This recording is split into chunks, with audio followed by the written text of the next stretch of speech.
cerca de 25 mil torcedores estiveram lá no estádio em Singapura e acompanharam o amistoso entre Senegal e Brasil.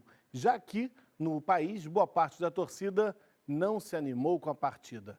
E o estádio foi às ruas para ouvir os torcedores. Pela tradição, se tem seleção brasileira em campo, tem torcida de olho no jogo e vibrando pelo país.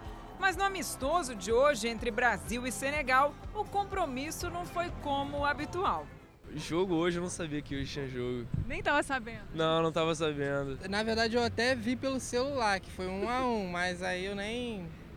Eu vi o resultado, né? Eu não vi o jogo. Pois é, teve gente que nem sabia ou que não pôde acompanhar o jogo porque o horário das 9 da manhã não colaborou muito. Mas há torcedores também que deixaram de se empolgar com o futebol da seleção brasileira. Por causa dos jogadores, né? Convocação do time muito errada, leva jogador que tem nada a ver uma coisa com outra. Não tem motivação nenhuma, jogar contra aquele time ali vai acrescentar em quê? Só desgasta os jogadores com viagem desnecessária, desfalca os clubes.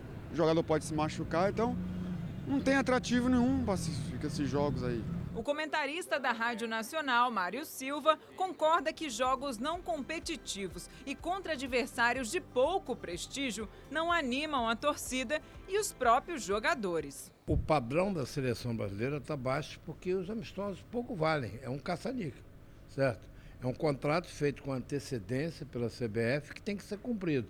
E aonde for determinado. Aí vai jogar em Singapura, um calor danado. O jogo foi à noite, mas é quente lá, 30 graus, teve que parar para reidratar. E os jogadores estão cumprindo tabela. Por fim, o que se viu em campo realmente não agradou quem assistiu à partida. Nada pior no futebol que o empate. Seria pior se fosse 0-0, mas foi 1-1. O time brasileiro mostra em alguns momentos um desinteresse. O Felipe Coutinho parece que está cumprindo uma obrigação. Quando o Richarlison entrou, melhorou. E o Brasil não foi bem porque não venceu uma equipe fraca como o Senegal.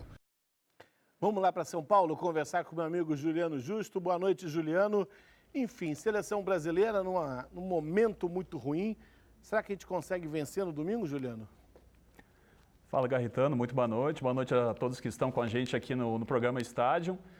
Olha, se a gente for levar em consideração esses dois adversários aí, a equipe do Senegal e a equipe da Nigéria, diria que a Nigéria é um adversário um pouquinho mais acessível aí para o Brasil. São dois adversários, lógico, de um patamar bastante mais abaixo do que a seleção brasileira, mas a equipe do Senegal tem o Mané, do jogador do Liverpool, e os outros atletas todos que atuam na Europa.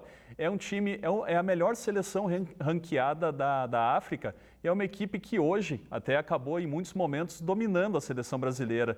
Então eu diria que, lógico, para o momento atual da seleção brasileira, eu acredito que a gente deve vencer sim a equipe da Nigéria no domingo, mas não tem garantia nenhuma, né, Garritano? Agora o que o torcedor está se perguntando, Juliano, o que está acontecendo? O Tite está escalando mal, está treinando mal, esses amistosos não ajudam. Onde está o erro? Olha, para mim são várias questões que acabam complicando aí esse momento da seleção brasileira que já vem se arrastando há algum tempo, não é de agora, né? Essa questão que foi abordada aí no nosso VT dos amistosos contra equipes de um nível mais baixo.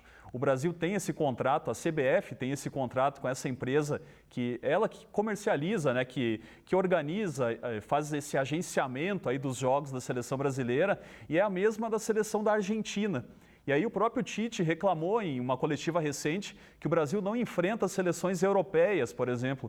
E a Argentina, nessa mesma data FIFA, enfrentou a Alemanha, que lógico que é um teste muito mais forte. Tem a questão também de, por ter esses amistosos do nível mais baixo, jogadores que atuam na Europa, os jogadores brasileiros, estão lá envolvidos em compromissos muito mais importantes financeiramente e esportivamente para eles e para as suas equipes. Então é lógico que eles não vão se expor aí no amistoso contra Senegal, lá em Singapura, num calor. Então eu acho que a gente deve modificar várias coisas na seleção brasileira para tentar voltar a ser a melhor seleção do mundo.